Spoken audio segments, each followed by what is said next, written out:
Good morning. Today is Friday, July 25th. The time is 9:24 a.m.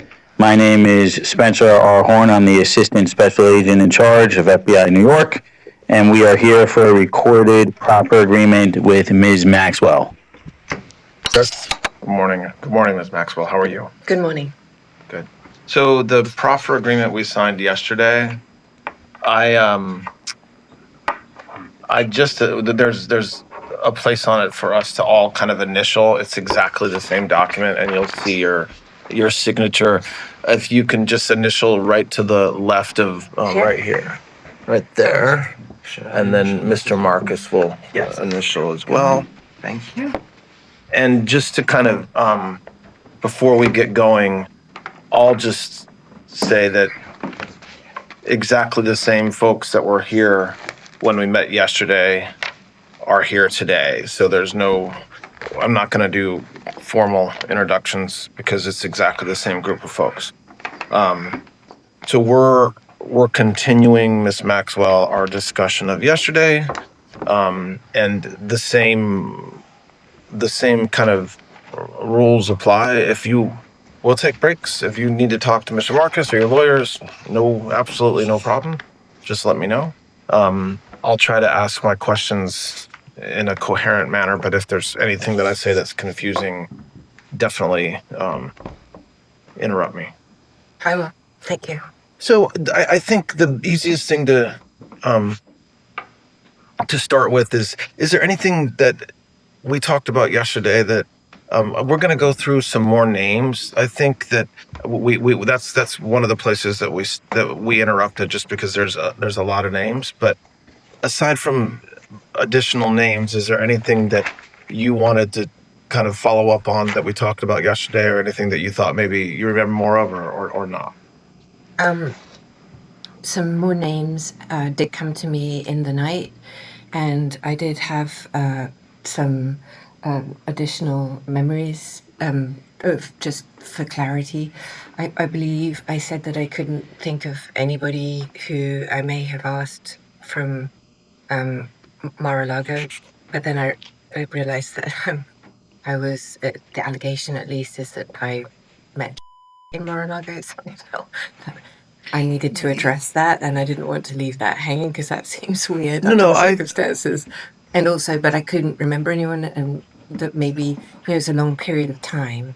So the issue is not that I'm trying to not say, but I don't remember anybody that I would have, but it's not impossible that I might have asked someone for that. I don't know exactly what you said yesterday, but I don't think what you said yesterday is different than what you just said. So yes. Okay. I just wanted to be. I just didn't want to feel that I had said no to something, and that definitely has said that she was working at Mar-a-Lago, and that you received a treatment from her at some point, and that you recruited her to meet Mr. Epstein. Right. Do you know affirmatively whether that's true or false, or do you just not have a memory either way?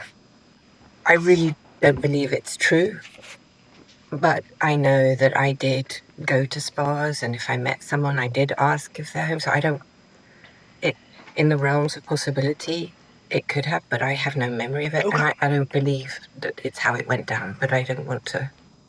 Okay, so I want to talk about, we talked a little bit yesterday about the financial part of your relationship with Mr. Epstein, kind of being on payroll, for lack of a better word, for many, many years, starting around $25,000 and ending up at around $250,000 per year.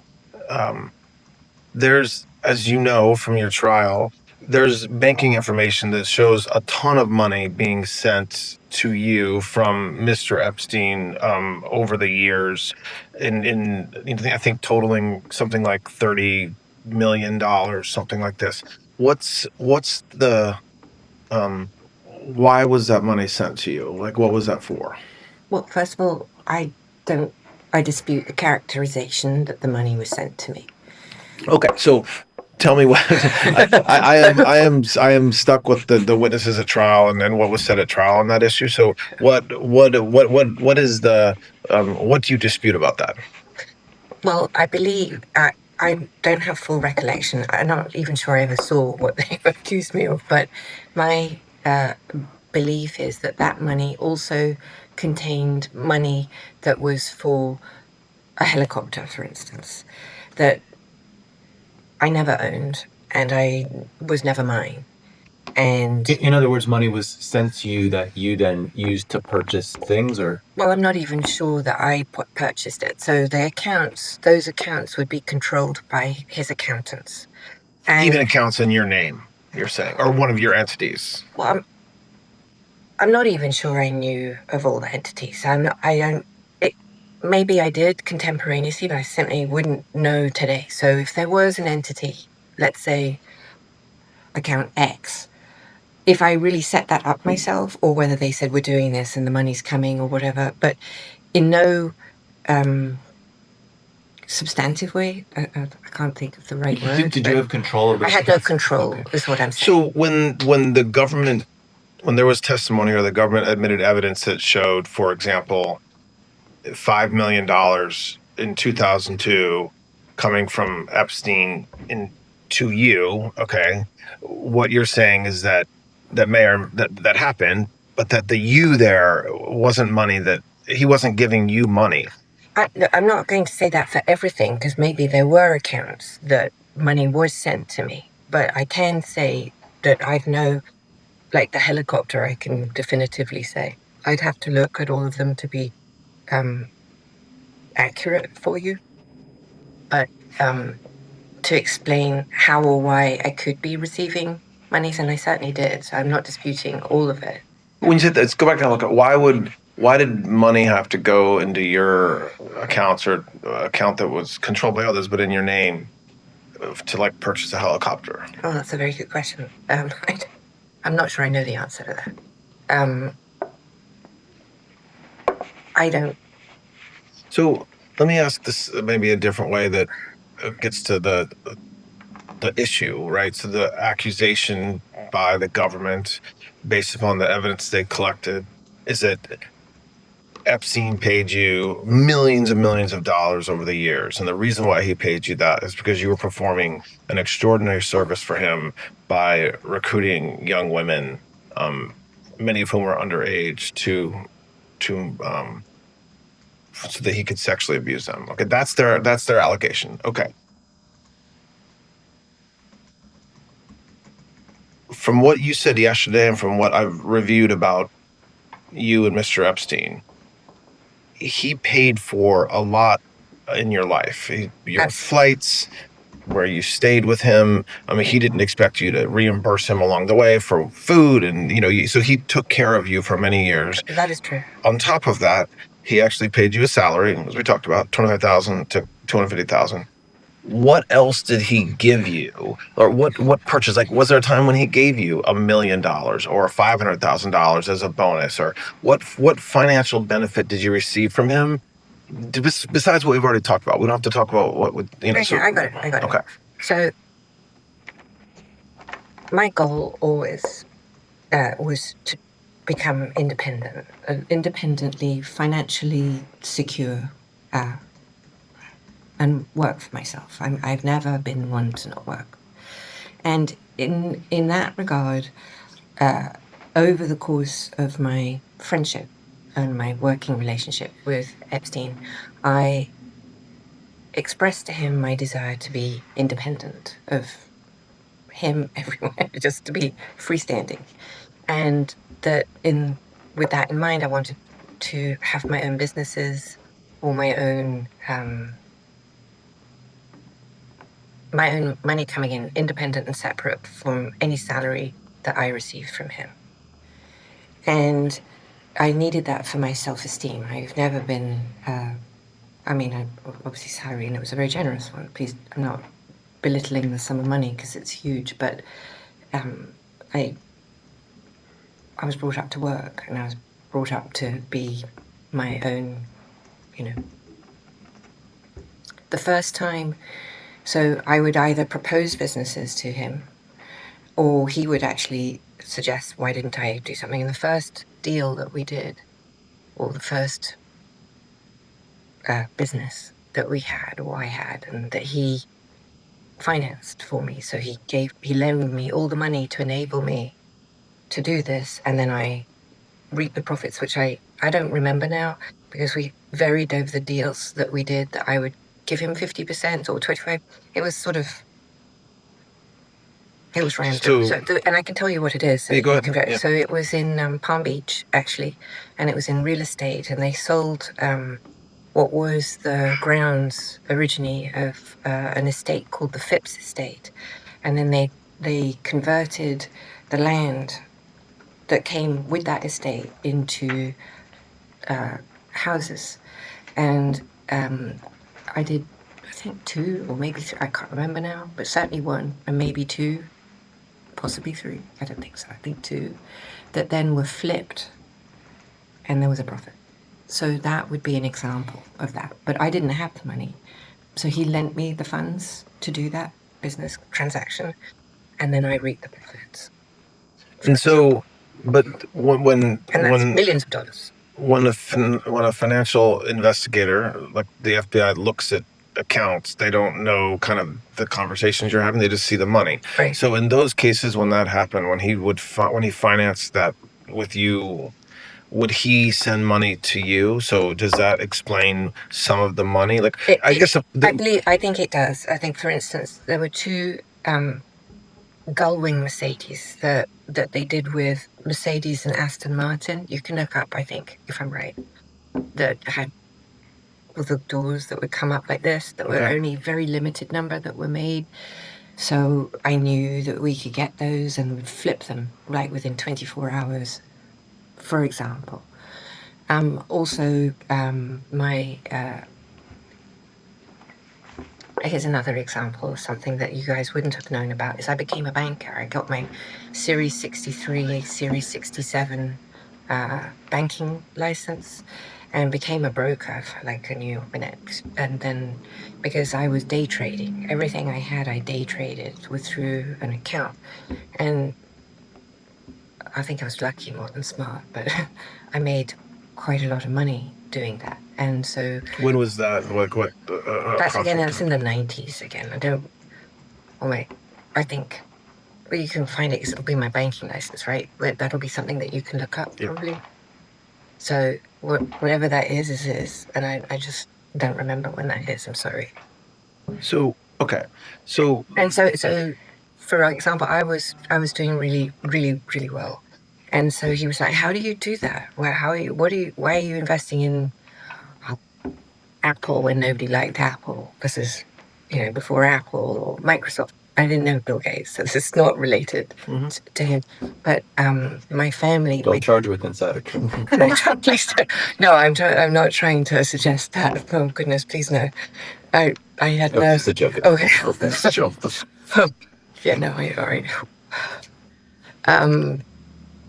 But my going back to my family, my dad had given me an account when I was 12, and I had always an interest in business and finance. Not terribly sophisticated. I'm not suggesting that. And so I like to trade, and so I did, and I did well. And so then I would tell him what I was doing. Now, whether he did or he didn't, he told me he matched me in some other accounts that he had, because he did a lot of. My observation, to go back to what he did, I observed him personally and have personal recollection of him trading money a lot. Tens of millions, hundreds of millions of dollars. That he was trading for other people, or that was his own money? I want also to clarify something for you, or clarify or underline. Wexner was, in my opinion, his closest friend in this time period from when I met him in 91, right? All the way until, till I don't know, because I wasn't that friendly with, I did travel with Mr. Wexner, but Epstein told me that Wexner didn't want to be seen too much with me because of my family problems. You mean the problems that your father's company had with embezzlement or allegations of... Yes, that's what I'm talking about. And now, actually, today, not contemporaneously, but today, I don't believe that that's even true. I think it was used as a means to not have me travel with him to Ohio or whatever. It was just a way to park me. And I believe that now because within the discovery, there was a lot of, well, not a lot, but there was some indications that he would actively tell other people to lie to me or conceal things from me, and that he never loved me and I wasn't his type. That's in the discovery somewhere. So, okay. So the government had evidence that even as late as 2007, he paid you a lot of money. What was that? What was the money? Like several millions and millions of dollars in 2007. $7.4 million, I think. What was that for? Was that the helicopter? That's my question. Oh, sorry. I don't okay, so in 2007, I think that's probably the helicopter. That could have That been, was what? That could have been the helicopter, the Sikorsky. Those big chunks like that. I don't personally have any memory of receiving a check from him for $7 million. I just don't. But I would have to. I know I'm. So the answer to your question, You to be would remember precise, if it went into your pocket. I would remember it. He never paid me for services that you just described, $7 million for any nefarious reason. Yeah, I think I understand what you've said about being on the payroll and helping you with businesses and giving you a lot of life things along the way. You travel with him, you eat with him, but there is these massive amounts of monny, one-time payments that you'd have to trace that, right? So I don't believe that came into my account or I had any control. I have no memory of that. I've no. Well, but if there's records that show it coming into your account, it sounds like what you're saying is that not putting aside you have no memory of that money being yours. Like that money is not somewhere. No, I wouldn't be like, oh, yippee, let me go. I got $7 million. I'm going to go buy myself a yacht. No. Or, I don't know, something else, or move it to some other. No. I don't think if you look, you'll have to check. Well, obviously you will. I don't think you'll find that money moving to any account other than mine, or it shouldn't show, I don't believe anyway, as far as I recollect, it wouldn't show me spending it. Right. Does that make sense? Okay. Yeah, that makes sense. I mean, I think I don't think there's any dispute by anybody, even your lawyers at trial, that the money went in. $7 million in when? What year? Well, there's several years. In 2007. And? It's the 2002. There was $5 million that you were paid in 2002. Oh, well, I'd have to. I don't remember. But okay, so there'd be another large sum, but it wouldn't have come from him later. But with nothing to do. The biggest one was in 1999. There's over 18.3 million. I don't know what that is. So what? But but what you're saying, it sounds like, and then if you don't know, we can move on. But when we're talking about 18.3 million in 99, 5 million and 3 years later in 2002, 7.4 million in 2007, that money adds up to around $30 million. You were not paid that by Mr. Epstein, meaning that's not money you received for your benefit, even if it was put into your accounts. I don't believe any of that was my money. Now, I just, like I said, we did do these things with the cars, and we did, but I don't know if any of that money, some of it, if it moves, some of that may have come from the car or a house that was sold that I had an interest in with him. That's possible, but I don't think this money is mine. But also, the record should reflect too that there were times Ghislaine's name was used. For example, Air Ghislaine. Her name was in the name of the entity. It had nothing to do with her. And if you pull signatures, there's no. What I'm trying to just make sure I understand is that the idea that you were paid $30 million between 99 and 2007 in order to, by Mr. Epstein, to reward you for recruiting young women, that is, you're saying that is categorically completely false. That is categorically false, correct. Um,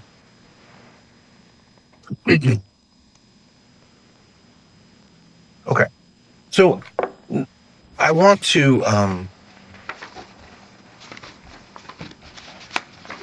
we went through several individuals yesterday, and I want to go through just a couple of more names and ask if you know them, and if you do know them, how you know them. Do you know Elon Musk? I do. And how did you meet Mr. Musk? I met him in I don't remember the year, but it's going to be in 2010, 11, something like that, I think, if my memory serves. And I was at an event for Sergey Brin, the co-founder of Google, and Sergey had arranged it was for his birthday, and we were a bunch of us. I don't even remember how many we were, but not many of us. Maybe, if I say 40, I could be wrong. If it was 30 or 50, I don't remember. I'm sorry. Went to another friend's island. Somebody called Mr. Bigotzi in the Caribbean, and not with Epstein. He was not there to celebrate Sergey's birthday. And we were there together for, I want to say 3 or 4 days, something like that, in my memory. And Mr. Musk was a present for that. And that was the first time you met him, as far as you know? As far as I remember, yes. Did you meet, did you know his brother, Mr. Musk's brother? I don't know if I've ever met him. I know that he has a brother, and but I don't think I met him. Aside from that time in around 2010 on the island of the Caribbean for a couple of days, do you know Mr. Musk beyond that time? We met at, I was at the Oscars, and we met at the Oscars. What year was that? Earlier or later? It was post that event, I believe. And do you know whether Mr. Epstein knew Mr. Musk? I believe they did. And the only reason I say that is not from my memory, but because I think I saw, my memory is that in Discovery, they were communicating on email. So you have no personal knowledge of that. It's just no what you've seen from the press or from Discovery. And I believe his brother as well, actually. Excuse me? Mr. Musk's brother as well. But I don't. Like I said, my memory is not it's not as good as I would like it to be, and I just want to say that. Do you mentioned, I think yesterday in passing, not in passing, but as part of another answer, Andrew Cuomo? Yes. Did you know Mr. Cuomo? Well, only because he was married to Carrie. Yes, okay. And I think I knew his brother as well. He has a brother, right? He's on TV. What's his name? Right. We'll Christopher. Yeah, Chris. You mean the former TV anchor? Yes. TV anchor? Yes. Chris Cuomo? Okay. So, but I would say just socially, I'm not close friends or anything, but because I was friends with Carrie, and I met him a few times, and I've certainly met his brother as well a few times. And the same questions that I asked about Mr. Musk, do you know whether Mr. Epstein knew Andrew Cuomo or Chris Cuomo or Miss Kennedy, your friend? I don't think so. And so you don't recall any of those 3 individuals like flying on Mr. Epstein's plane or visiting him in Palm Beach or at the island? No. I think you mentioned former Secretary of State John Kerry yesterday, but if not, do you know Mr. Kerry or no? I have met him, but I don't know if Mr. Epstein ever met him. I met him at only, well, really, I can't even probably characterize that as a meeting, but I was very, very involved in the ocean at work through you asked me yesterday about Terramar, and if I recall right, I met Mr. The Secretary that way through the ocean, but he wouldn't know who I am, I doubt. I don't think. Do you know whether? Well, do you know former Senator Ted Kennedy? Yes. And is that through your own life or through Mr. Epstein? My life. Do you know whether Mr. Epstein knew Senator Kennedy? I don't believe so. And so, for the folks we just talked about, so former Secretary of State John Kerry, Ted Kennedy, you don't know whether Mr. Epstein knew him, so I take that to mean you have no recollection of them flying on his planes or visiting him. Okay. But Bobby Kennedy knew him. Bobby, the health. Sorry, say that again about Bobby Kennedy. Bobby knew Mr. Epstein. How do you know that? Because we went on a trip together. We went to dinosaur bone hunting in the Dakotas. When was that? Approximately. I'm not looking for an exact date, but when was that? That was early. That was in the early night. Well, let me back up. I knew Bobby's wife, Mary, pretty well, actually, and before he met her. And just to help us, I know we're talking about a wide span of time, but when are you talking about that you knew Mr. Kennedy's wife before they were married? So when are we talking about the? In 19. Oh, right, I just got to get my head straight. In Well, would this have been before you met Mr. Epstein? Yes. Or after? Okay. So I met him before I met. So we're talking about In the 1980s. 1980s. Oh yes, Okay. Thank you. Okay. The 80s. Okay, so we're talking about the 1980s, and then. I was I had a very, very long-standing boyfriend, and he had his brother was dating Mary at the time, and we were all very good friends. And then Mr. Epstein, did Mr. Epstein meet Bobby Kennedy through you? I don't think so, because Mr. Epstein, surprisingly, everyone says everything happened through me. That's just not true. I mean, I think yesterday I explained that he had friends from London, and they were what the people would call fancy. They were fancy people. But he had the same types of relationships before I met him in America. So when I met him, he was already, Wexner, and he had Henry, and he was. I don't know if then he was in the Council of Foreign Relations, but he was friends with Ace, and he was well established. Yeah. He didn't need me, and he was, his Eva was, major model, so he had all these modeling connections and friends in that business that long before I met him. And so the trip that you went on with Mr. Epstein and Bobby Kennedy, was that in the 90s and 2000s? I think it would have been in the, I want to say 93, 94. Okay. So a very long time ago. A very, very long time ago. A few years into your relationship, a few years into the time that you knew Mr. Epstein. Yes. I don't want to hold myself to the dates because I really... No, I'm not holding you to dates. I think I've said that a lot because I appreciate we're talking about the 80s and 90s and even the 2000s. I don't have anything to review. So I haven't had any ability to, short of my legal material, obviously, which I have, so I came with a box worth, but short of that, I have nothing with which to refresh, well, very limited stuff, I should say. I don't want to say nothing to refresh my mind. Understand that. Do you have any recollection of Mr. Kennedy, of there being anything inappropriate with Mr. Kennedy and masseuses or young women on the trip you just talked about?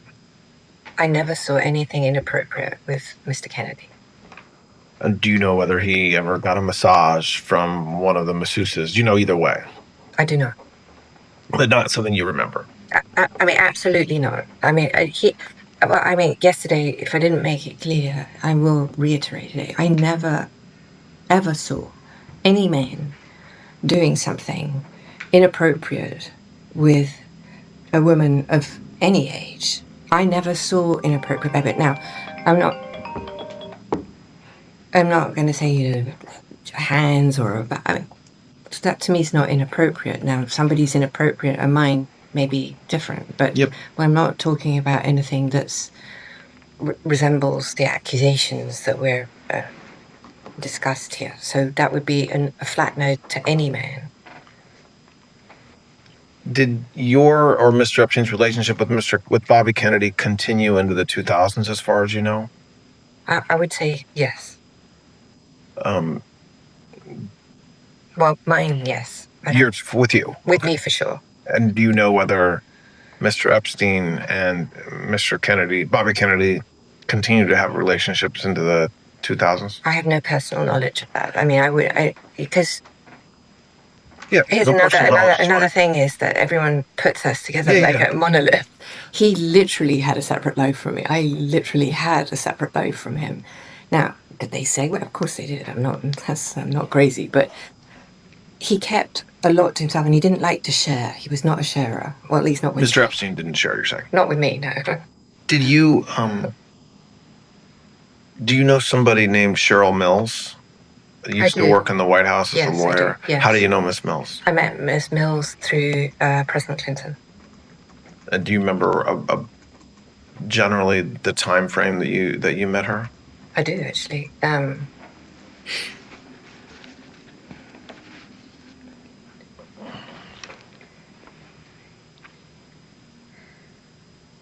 Oh, hang on. I'm sorry, I'm just trying to remember. I'm trying to get my dates right. Approximately. Well, okay, I can't get my dates right. But it's something you probably can, but it's going to be in the early 2000s. Okay. So what I don't recall. So I wanted to say 2002. So it was after President Clinton left office, Oh, yeah, and so it was in the 2000s. definitely. And how did you meet her? What were the circumstances under which you met Miss Mills? I went on a trip with the president to South America. With which president? Oh, sorry, President Clinton. Yeah. Okay. Sorry. I just wanted to make sure it was clear. Okay. So you went on a trip to where? Latin America. And so Miss Mills was on that trip. She was. And President Clinton was on that trip. He was. Who else was on that trip? Doug Band. Who worked with President Clinton? Yes. And was Mr. Epstein? No. And what was the purpose of that trip? Well, the president had this. I don't know. I mean, the president met with. I can't even remember all the presidents, and we were in. But was this part of President Clinton's work after he left office with his foundation, or was a meeting? I don't think the was it something for him? Or was it... I don't remember when the Clinton Global Initiative started. So if you give me that date, I can tell you if it was pre or post. Because without that, I can't pin the reason. Do you remember what it was for or not? No, I don't recall. I mean, Yeah, don't overthink or underthink the reason for my questions. I don't have any idea why you went on that trip. So Okay, I don't know an answer that I'm keeping. No, I'm just trying to be as accurate as possible and give you the. Why would you? Do you remember why you were invited to go? Like, were you friends with somebody? What was your role going on that trip? I didn't have a role. So, do you remember why? Do you remember who invited you to go?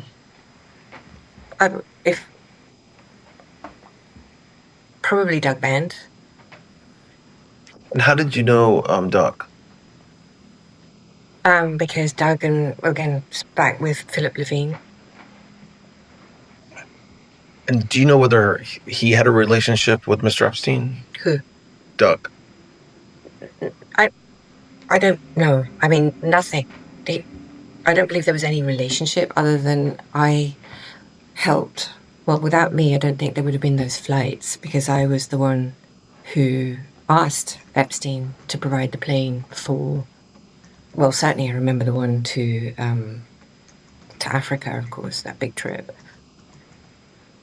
And I thought it was an honor and a privilege to be part of something so amazing and to have an opportunity to spend time with a man that I found truly extraordinary. And I please, I don't mean it in any other way other than there's a former fantastic Yeah, no. ex-president. So I was asking around the question, but I was asking, like, were you basically asked to go because you were kind of responsible for the plane? Not responsible is the wrong word. They Not they that. use you. They were able to use you to make sure that they could. You helped them get Mr. Epstein's plane for the trip. No, I don't even know if when I was on that. In fact, I think that trip, I'm not even sure that Epstein had met the president. Okay. I think this is, but if I'm right, and I think I am, I think that trip happened when Epstein and Clinton had never even, not that they'd never met because Epstein had gone to the White House, but they had not met. I'd never asked Epstein for the plane then because they'd never met and it would be weird. But they met because of me and the plane was because of me. But that trip was the first, I think, the first trip I took with the ex-president. And I don't believe Epstein and he had met. And we're talking a time period when I was trying to leave, not very successfully, obviously, but I was branching out on my own and being more independent of Mr. Epstein and trying to, I had all kinds of businesses that I was into. I was trying to start the first telehealth medicine with the Cleveland Clinic. I mean, I'm not going to bore you because I don't think that's what you guys are interested in. But those were the sorts of things that I was looking for him to finance so that I could stop being, general manager of a hotel. Did you take other trips with some or all of those individuals kind of without Mr. Epstein in later years? Like you said, that was the first time that you kind of been on something like that, and it was an honor, and you were spending time with former President Clinton and others. Were there other over the years? Did you do that more than once? Yes. We'll talk about those. Like multiple times, like too many to count, or there 3 or 4 times? Like how many times? A lot. I went on a lot of trips. Now, I don't recall all of them, not because I'm trying to be evasive or anything, but I just don't remember them all. And after a while, in the incredible job that you have, all of you, that when you're so high pressured and you're spending so much time with extraordinary people like you do with President Trump, it can blur. It just does. And there's few things that stand out because at the end it's all just extraordinary. There's cars and sirens and president. It's like, whoa, okay. So I understand, but talk. So don't give me understanding. You can't give specific numbers. Describe more about kind of that part of your life and your relationship. I'm using relationship. You don't like relationship. And your my employer. Yes. So just describe what you were doing with those individuals. So when I say those individuals, I'm talking about former President Clinton, Doug, other folks that worked with him. Yes, there were loads of them, and basically all of them. You know the team. I don't need to give you all the names. You have them at your fingertips, and I can confirm. If you give me names, I'll say yes, because they're not all going to pop into my head. So, right. Okay. So I started spending a lot of time. Well, I don't want to characterize that like that. I started to spend time with the former president and with Doug and his team. And I had no purpose, really, other than I obviously offered something. I don't know. Ideas of, I don't know. Anyway, and he started to travel. I don't remember if the first trip was Africa or how it went, but at some point, I think there was actually 2 trips, but I'm not sure. So there was to Europe and then to Africa. I think maybe it was all one trip. And at some point, Mr. Epstein said he didn't want to go on the trip, and he was going somewhere else, and he just left. And I was like, well, okay. And so I ended up doing the whole trip without Mr. Epstein or his plane. And when you were traveling with them, what were the purposes of the trips? Like, is this one? I think these were all. I think actually it was the AIDS was one of the primary ones for his AIDS foundation when he was working to do that, and there were always a humanitarian side to the trips. And we went to Egypt, and there was, So it sounds like you're describing one trip with lots of it stops. could be, but I have a feeling that I went on other trips, but I can't remember. When you went on I this, went to London. I went to London, okay. I don't know if that's the same trip. When you went on these trips, were you always on Mr. Epstein's plane, or No. did you sometimes accompany them on a different plane? Correct, yes. How many were on Mr. Epstein's plane? Again, I'm not holding you to exact. That was packed. Because there was a lot of Secret Service. It took all the Secret Service as well. So it was whatever the detail is for Secret Service, it's a lot. And on how many occasions, besides the trip you just described, were there other times when they used, when President Clinton and the folks he was with used Mr. Epstein's plane? I think there was twice, maybe. There was that, but it will reflect on the logs. There won't be anything that's not on the logs that you have already. So, were you, by the way, responsible for the logs in any way? Like, you've seen the logs and they're public and you had them in discovery, but over the years when you were working with or for Mr. Epstein, did you have access to the logs? No, never. The pilots, the logbook was their personal logbook. I never even saw them have it. I never saw them fill it in. And then there was a second set of logs, the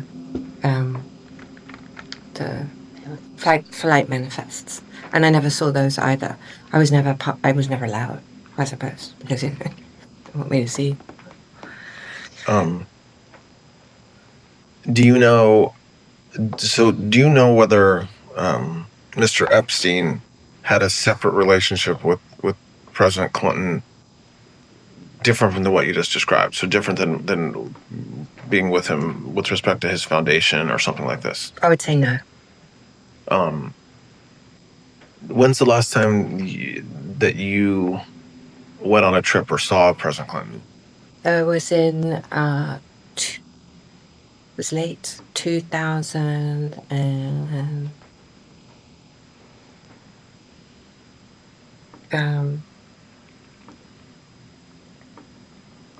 I don't know, 16, 17, 8, something. It was in Los Angeles. And what was the purpose of that meeting? I don't. He was hosting something, or he was at an event, and I was in LA, and I had dinner with him.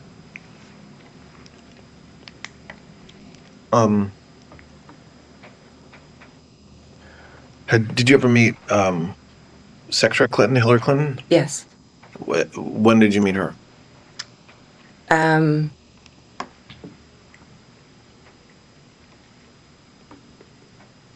I want to say, again, please don't hold me to it, but I want to say that it was on a flight that came from the island, from the Nantucket or Martha's Vineyard back to New York, is what I think. I might be wrong. Okay, so an East Coast island like Nantucket or something like this. The ex-president never came to the island. And is that the only time that you met Hillary Clinton? No. I went to the house in Chappaqua a few times. And why did you go to the house? I was invited. Just to see President Clinton or Hillary Clinton or both, or? Yeah, I mean, as a friend, not for. I don't remember any reason. Either was somehow I communicated that was in driving back past Chappaqua if they were home and stuff. And I know it sounds a little flippant, but it could have been even something as And do you know whether Mr. Epstein knew or had any sort of business dealings or associated with Hillary Clinton? I would say no. Did you ever see them together? No. Do you know whether Mr. Epstein ever did any business transactions with the Clintons? I'm not sure I'm not sure how to quite, I don't know the answer to that strictly. Because I was part of the beginning process of the Clinton Global Initiative. And that was something that I helped with, and that was me. And Epstein may have helped me help them. And in that context, he may well have involved himself, but only in the context of something that I was trying to do. So when you say involved himself, meaning like give money to the Clinton Global Initiative or something like this? Well, so there's that. I think he did do that. And that, I believe the money that he may have given could have been independent of me. But I think it's just easier if I just tell you how it happened rather than, because otherwise it sounds all odd and funky. I went to Davos with the former president. And have you been to Davos? In what? Have you been to Davos? I have not. Okay, well, you know you know what it is, right? Okay, so, and I thought that the former president should have his own Davos because it would be, and it turned out that they had been thinking about it anyway, and so we were talking about it, and, it's a very heavy lift to get something like that to go. And I was friendly with one of the people who had, I don't know if he was at the beginning of Davos but he was running Davos. I don't know how to describe his actual role at Davos. And I had conversations with him about what did he think, just because I was having dinner with him about if Clinton could get something like that to go, what was his thoughts? And he was very, very enthusiastic. I mean, he was like, that's just an incredible idea. So I put them together. What's that person's name? Do you know? I knew you were going to ask me. Okay. I can. You said I didn't know if you knew his name. I do, but I just can't remember his name. Okay. It will come to me. It may come to me tomorrow, but eventually these things surfaced. Like in the middle of the night, I was scribbling names that I couldn't remember from yesterday. Okay. But his name will come to me, and if not, we can find it. So you just still staying on your relationship with, your association with the Clintons. You were part of the ramp up or the startup of the Clinton Global Initiative and helping them and supporting that effort. I would say very, very central to yes. And Mr. Epstein, was he part of the work around that or just in support of you? He supported me to help them, but then I think he may have tried to use that to insert himself in some way. That would not have surprised me at all. And I know that he was annoying in terms of I could catch him on the phone and he wouldn't always agree with what I wanted to do. And I was like, it's not your idea. I don't really care what you think. But that didn't go over so well. And I just want to say it wasn't my idea for his CGI. It wasn't. Say it again? It's not my idea. They had that idea before. I just helped bring key personnel. You're saying the idea of President Clinton kind of having his own Davos. I'm not owning it. I didn't. That's not understood. Okay. No, I don't trying to elevate myself in any form of importance here. No, understand. Okay. Did you go to Davos with President Clinton more than once or just once? I can't remember. Once for sure, and I think maybe twice, but I don't remember.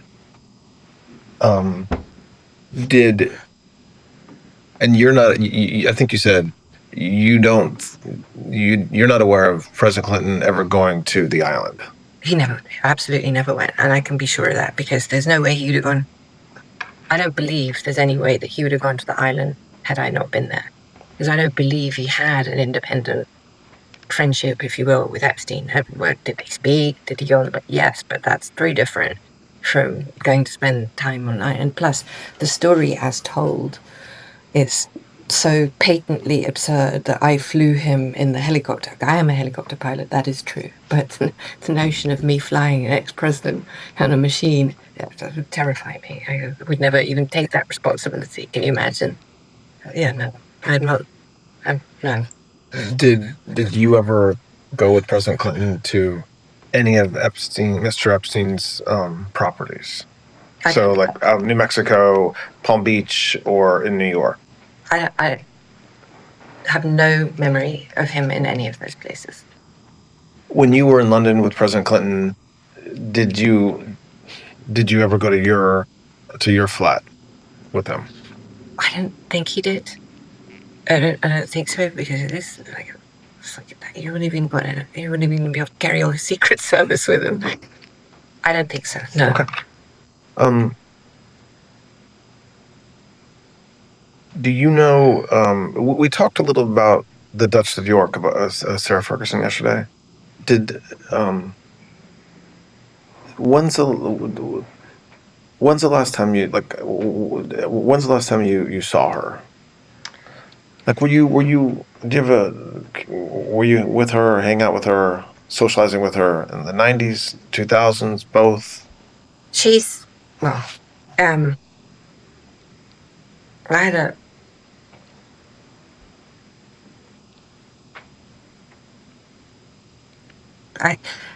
I don't know if she liked me very much. I think my friendship with her ex-husband,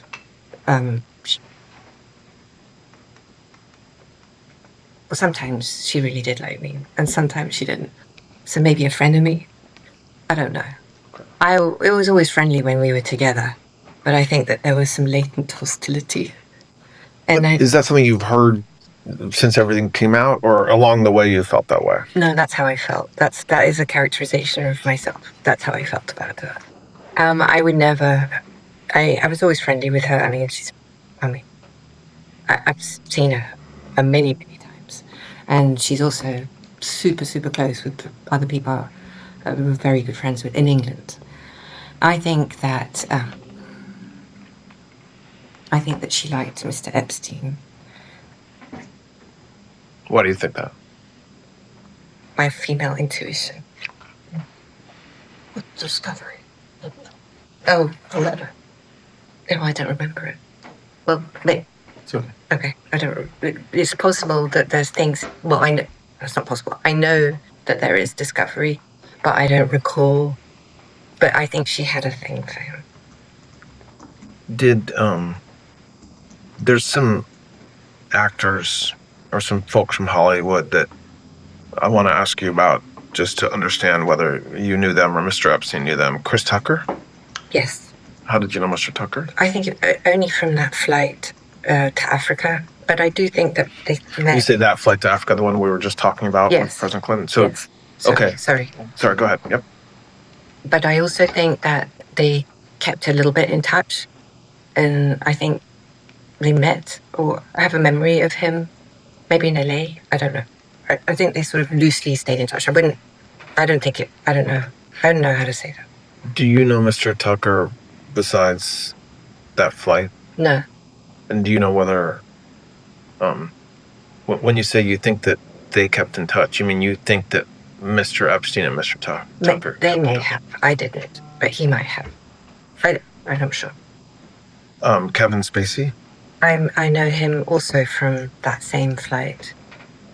Aside from that flight, do you know him from any other? No. Naomi Campbell? Yes, I do know Naomi. And I knew her before I met Mr. Epstein and the former President Clinton. Do you know whether Mr. Epstein separately knew Ms. Campbell? I think he probably met her through me. That, I imagine. And so, for those three, Mr. Tucker, Mr. Spacey, and Ms. Campbell, did they ever travel to any of Mr. Epstein's properties, the island or New Mexico? Not Mr. Tucker. Well, not to my knowledge. Mr. Tucker or Mr. Spacey. Naomi Campbell may have. To where? She may have gone, I believe she visited him in Palm Beach, and I believe she may have gone to the island, and she may have gone to see his house in New York, whether she went to New Mexico or Paris as well, maybe. They were friends or friendly. Were you, what you just said, she may have, were you on those trips? I don't have any independent memory of that, so I'm not sure. I don't think so. Do you know? Her relationship, her friendship, so you're making me use your word. her friendship, whatever, with Mr. Epstein was independent of me. Okay. But you also had a separate friendship with her. I did. Before you met Mr. Epstein. I did. Larry Summers, the former Secretary of the Treasury, did you know that person? I did. Yes. How? I met Mr. Summers through Mr. Epstein. And the same question, just generally time period? Are you talking about early 2000s, 90s, after that? I honestly really don't know. I did want to say something I forgot. That there was yesterday, you asked me about Mr. Epstein's properties. He had a rental in Boston as well, but not for very long, but it was another place that I had to put together. And I only went with him once, and he would go there independently of me. No, I would not go with him. Was that in the 90s? I think it was, yes. Mr. Summers, do you know what his relationship was with Mr. Epstein, business, personal, both, or don't you know? I think he spoke to Mr. Epstein about business a lot, but I think they were friends and friendly. Do you know whether Mr. Summers ever traveled on Mr. Epstein's planes to any of the properties that Mr. Epstein owned? He may have, but I don't think if he did, I was on any of the flights. I mean, there's another issue. I traveled so much that the flights just blur. I understand. George Soros? I don't think he knew him. I did, but I don't think he did. How did you know Mr. Soros? I was friends with his kids. Which kids? John and can't think of his other child. I can't think. I mean, I've lost his name. Alexander. Who? Alexander. So I met him, but just socially, and he may not remember even having met me. I was excited to meet him. When would you have met him? If I met him, I think it was either at an event or at his kids. It would have been at his house. An event, I think. Or I think actually, no, in the Hamptons I met him. He was staying at somebody's house, if my memory serves. And what was your relationship? How did you know his kids? I was out and about in New York a lot. And Just socially? Just socially, yes. And, yeah, just socially, I think. Do you know whether Mr. Soros or his kids ever traveled on Mr. Epstein's planes? I don't think so. And ever visit either the island or New Mexico or No, I don't think Paris? No. So we tried to identify names that have come up either publicly or in other lawsuits. Are there any names that come to mind that we've talked about a lot of names. There's some folks that you think we've forgotten to ask you about. Well, you asked me about names, and I have some names, and I just want to give you some context for the names as well. So we talked about Elizabeth Johnson yesterday. Mm-hmm. She had a boyfriend, and he was Frederick Fekkai, the hairdresser, and he and Epstein were friendly, very friendly. And then what time period are you talking about? Well, like 90s or 2000s or both? I think the 2000s actually for that. You can date that because from when I think he probably knew Frederick before he dated Elizabeth, but. And when you said they were very friendly, did they travel together? I don't know if they traveled together, but Epstein didn't go out very much. Well, I mean, he did go out, but not. And sometimes if he did, I think he would go out and maybe see Frederick. And then there was, he had a bunch of guys that I would know that he would see or meet, but he really, I guess now not so. He had any friends, I don't know, but. Okay, what other names? Okay, so Henry Jarecki, who had an island near his. Henry was a financier. He was the guy who cornered the silver market back in the day. He had an island in the Caribbean near in the British Virgin Islands. Okay. And there was Branston's Island there. Now, I know that there's an allegation that they met. I think I remember that I went to Richard Branston's Island with Mr. Epstein, and maybe he went another time, but I wouldn't characterize Richard Branson and him as friends, but he did go, and I think I went with him. Do you know whether Mr. Branson ever came to Mr. Epstein's island? If he did, I was not there. Okay. Okay. So, but it's possible. So Understood. I wanted to. Who else? Marvin Minsky. He had a group of scientists that he was very, very friendly with, all centered around Harvard. So I remember him, Martin Novak, who's a mathematician, Stephen Jay Gould. I don't know if Stephen Jay Gould came through the Harvard angle, but I know that Epstein would have dinners at the house that I was tasked to organize. And the scientists were a very major component of that. They weren't social dinners as much as they were scientific. He would discuss.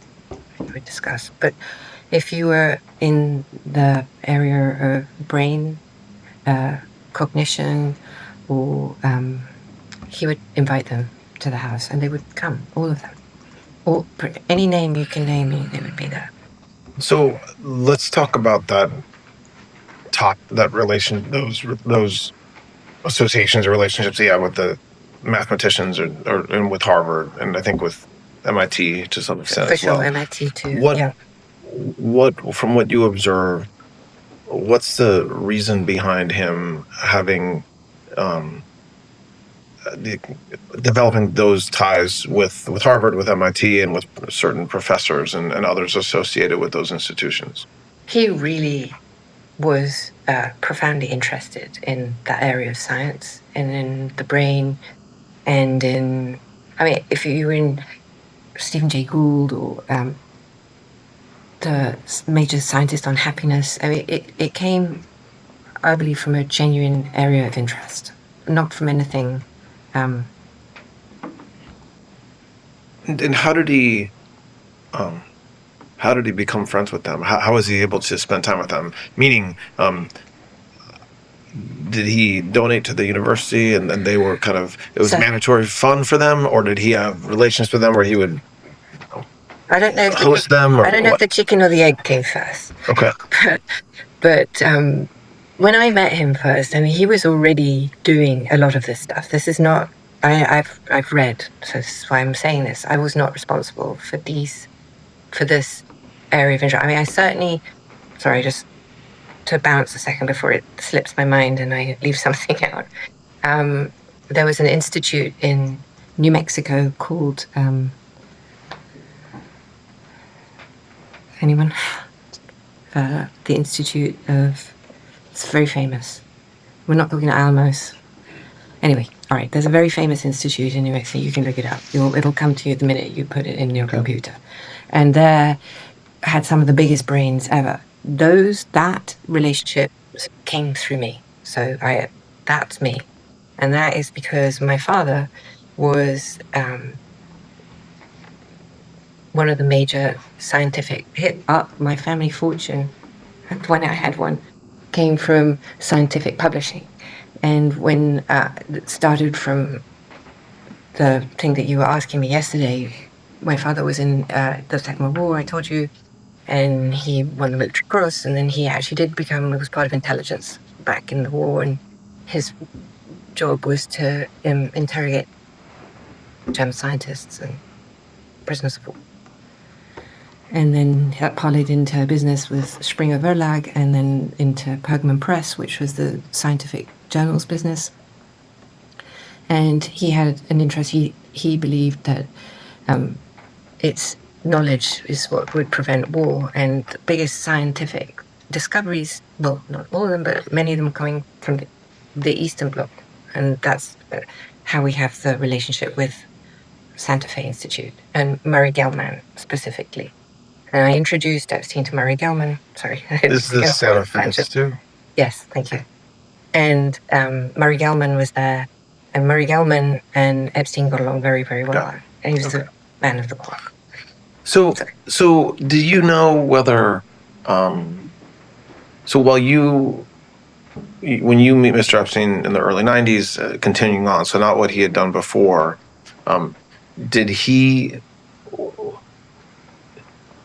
why do you think, from what you saw or what you heard, he had the relationship, or wanted to have the relationships that he had with Harvard and with MIT? So I think that may have come with Wexner. I'm not sure, but that's something that I think that Wexner maybe had a relationship with Harvard, and that he used that relationship to, I believe he funded a lot. And if he didn't, that his clients, of which Wexner obviously was one, would fund, and he would then arrange the fund, or organize the fund, or... We'll take a break in a minute, but just to kind of set us up for what we're going to talk about next. We talked yesterday morning about Mr. Epstein's kind of business and how he had money. Did he seem to live beyond his means as far as what he was making? So did you ever get the sense while you were with him that it was suspicious or curious how he was able to have the funds to, buy, 2 planes, an island in New Mexico, the ranch, almost unlimited funds? You said it perfectly. I thought it was astonishing, but I didn't have any reason to believe that it came from anything nefarious. I saw him work. I never saw him really do anything other than be on the phone. There's that. And he had a lot of meetings, but he had a lot of accounts. And he dealt with pretty much every financier that you could care to mention. And if I could have access to the names, I'd be able to tell you which ones you were. I just don't remember them all. But in every bank, Goldman, Lehman, all of them, to my mind anyway. And most of the major businessmen at that time, he was in the Council of Foreign Relations. So you had access. That's an extraordinary list of people. It just is. And then you asked me about his business. So I thought about it last night, how to try and explain what it was. And I think the best thing is to focus only on Wexner's business.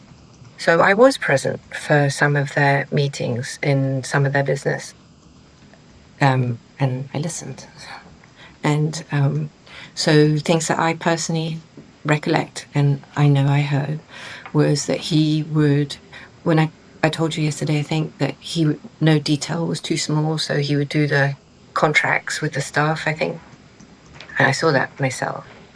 And he also organized all the trusts for all the children. So if Wexner had kids, and if he did have children. So every time there was a child, he would create a trust for that child. And these were complex financial structures that would contain stocks of the various businesses. He restructured, when I was there, Wexner's business in its entirety, as I recollect. And then not only that, but there were business interests. So Wexner owned or built or designed, or I don't quite know how to characterize it, but New Albany, which is a center outside of Ohio, Columbus, Ohio specifically. And he built, I remember this conversation, he built himself a very large house, like truly enormous, and it's one of the biggest private homes I've ever been to. And he built all the houses around him, and I'm like, that's so random. Why would you do that? And he said to me, well, because I want to make sure that the people around me are my friends. I want my friends around me and my neighbors. And I was like, well, whatever. Okay. I've been around enormous wealth my whole life. And I've like, at some point, I'm just like, okay, whatever, I get it. And I don't.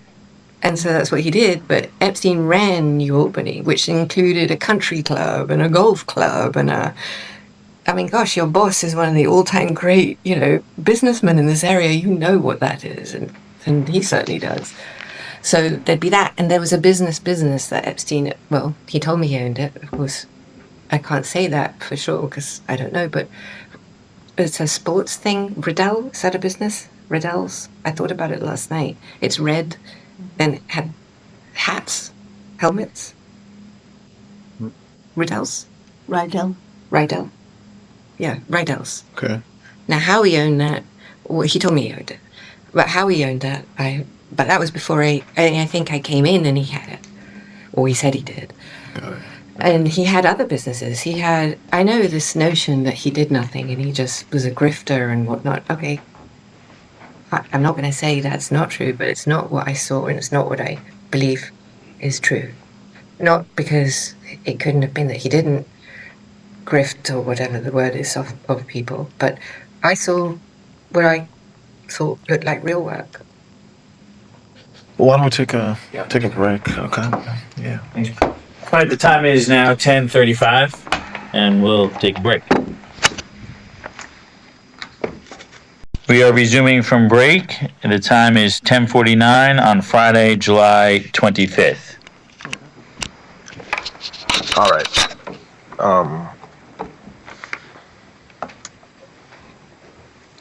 So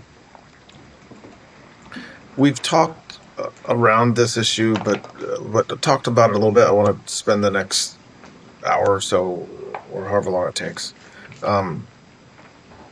When I want to focus kind of exclusively on Epstein and like his criminal conduct with respect to women.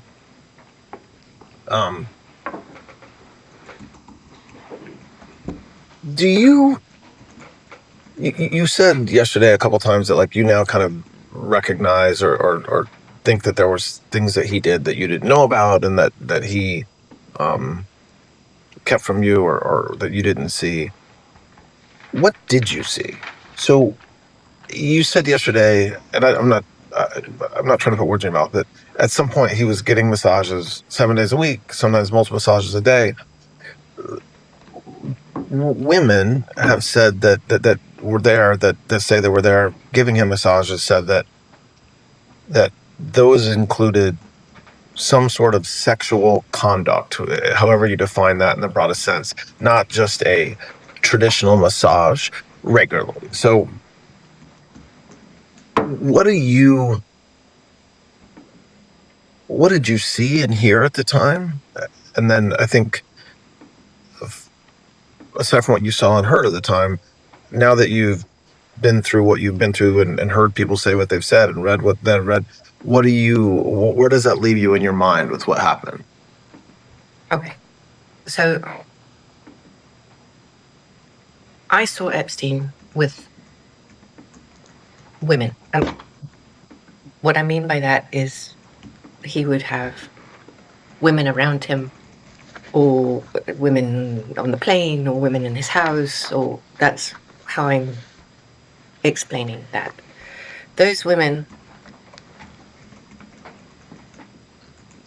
were very interested. What my characterization of the relationships between all women that I saw with him and him was characterized by,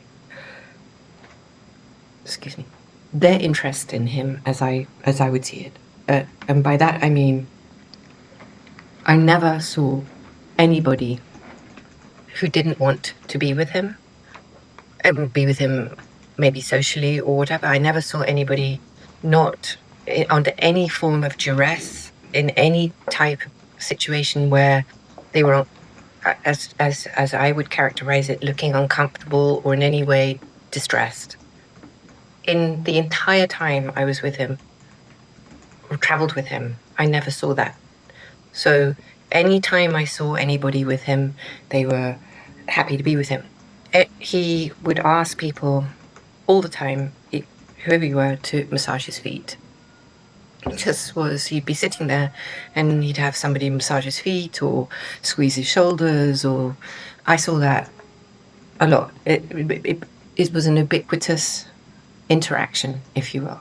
So I did see that. I saw physicality, but not anything that was I don't know how to characterize it. Anything that looked aggressive, I suppose, to define that. So I never saw an aggressive move. I never saw anything that was non-consensual. Oh, well, thank you. Okay. I never saw anything that was non-consensual. So if he, well, maybe they didn't. I never saw anything that looked like they didn't like the hug, or I never saw what I would characterize as anything that was unconsensual. Did you see him either receiving or participating in sexual conduct during massages? Understanding you never saw something non-consensual, did you see him engaged in sexual conduct during massages? Well, you could define sexual conduct as in, I did see women who could have been, less than normally clad for massage, but especially on the island where they would be in a bikini or possibly even topless. Yeah, I did see that. So you would. But what about yes, I agree. That's one area. Like, so women who were either not clothed or topless with just a bottom on. But beyond that, did you see as part of that him touching them? And again, I'm not talking about consent or not consent or age or, I'm saying like there's multiple, dozens and dozens of women who have said that they engaged in sexual contact. And I agree there's a broad range of how that can be defined, but defining it in the broadest of terms. I saw him being physical with women. I did see that, but nothing that was not consensual. And to address the issue of the large number of women who today say that he was non-consensual or coercive with them, I'm not sure. In my mind, I sort of have to characterize the two distinct areas. There's one where is the women who are not of age. Therefore, anything with them is immediately unconsensual. Correct. So let's start. I don't want to define anyone who's underage versus anybody who's overage, because I do think that there's a very significant differential between the two. Well, sort of the law.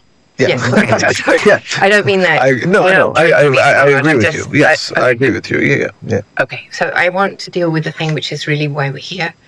I mean, not that I'm not going to deal with the other, but I just want to make a distinction with underage situation, because there's nothing about that that's right. I never saw anything with anybody who was, certainly to be categorical from my trial. Let's deal with that, because that's something that I can say. I never saw that with them at all. And I would say that as described anyway in my trial did not happen as described. I'm not saying that Mr. Epstein did not do those things. I'm not casting those. I don't feel comfortable saying that today, given what I now know to be true. So I'm not here to defend him. But what I can say is that I did not participate in that activity. And so let's divide this into two areas. Maybe there's more, but we'll start with two areas. One is there was testimony, and there's certainly been depositions and public statements that some of these young women had conversations with you about their age. So, for example, conversations about the fact that they were in high school, or conversations about the fact that they wanted to go to college one day, which would necessarily mean, well, not necessarily, but would be more likely to mean that they were in high school to talk to you about that. And so were there women that you knew were underage And I say that because that's different than whether they were sexually abused in any way by Mr. Epstein, just merely their age, going to give him a massage. No, I never knew that, and I can categorically state that had any child said to me that they were 14, 15, 16, maybe not 17, because 17 in England, I mean, if someone had said they were 17, I've read so much that did happen. I mean, I would never have permitted such a thing. I don't even know what I would have done. So some of I think even someone who testified at trial, but certainly publicly talked about, was as young as 14 when she was introduced to Mr. Epstein. In your mind today, you kind of reject that happened, that you saw that, meaning you don't recall any obviously under 18 woman coming to give him a massage. Well, I believe you're talking about Jane, and I'm very happy to address that. I actually don't think that the testimony is correct. I don't believe. Yeah. Look, I don't. No, I'm not. I just wanted to. Yeah. I don't want to get into. No. I'm not. No, absolutely not. I don't want to go that way. I'm not going to do that. But I believe that what took place with a lot of these people is that there was a slide, right? So there was a zone, and he did meet her, and I did meet her, and I knew that she was a young child, and I knew that she was not an adult, but I don't believe he met her till she was 16. So I'm not doing a he said, she said. I'm not doing that because that's not what we're here for. Okay. But he didn't meet her till she was 16. And the entire testimony of the 14, 15, and 16-year-old is therefore not accurate. Did I meet her when she was 16 with her mother? I absolutely did. And did I know that she was young? I absolutely did. But everything that took place that was alleged at trial at the 14 and 15 and 16 is not accurate. And I don't know. There's testimony, and again, I'm using testimony in the broadest sense. Some of this is just public statements or something that's come out in civil lawsuits about you and Mr. Epstein giving like you're turning 18 birthday card to somebody, which again, if true, would by definition mean you knew that she was under 18. Do you recall doing that? I do not. I mean, no memory of that at all. And I believe that would be the person that called herself Kate has now announced herself in her own podcast who she really is. Her name is. So I did not meet until actually she was either 20 or 21. So it would be very hard for me to have given her an 18 birthday card. And the testimony is also that slid back. Do you accept that at some point, and we talked about this yesterday about how Mr. Epstein changed, but at some point, Mr. Epstein definitely preferred younger women? I accept. And I think you said yesterday, but say it again since we're talking about it. Is that something that you, in your mind, one of the areas where he changed from when you first met him until later? So I just also want to be clear, I never understood that change to encompass children. I did see from when I met him, he was involved or friends with, or whatever, however you want to characterize it, with women who were in their 20s. And then the slide to 18 or younger looking women. But I never considered that this would encompass criminal behavior. It never. And so when you read, I guess 2 different times, right? One was during the Florida investigation when there were eventually public statements from some of these now women who testified about what they did with Mr. Epstein when they were under 18. At that point, did you realize, or did you think to yourself, this happened, or this could happen, I missed it? Or Or were you at that point still in the mindset that they were either not telling the truth or were not remembering what happened the way that accurately? That's a very fair question. So I think that my view of this at that time, call it as contemporaneously as it did, because I don't think that stuff came out in public. I mean, I may have read things, but I don't. My first real that's fair. memory of that is at the trial. But my viewpoint, if you will, was set from the minute that lied in her civil deposition, and I could never recover from that because Which lie? What are you referring to? her entire characterization. Okay. Now I don't remember how she came and whether I did. I see. But I'm talking about the first time she came to Epstein's house, which I knew to be false. So from that first lie of that description, I could never recover from I that. understand. Okay. So,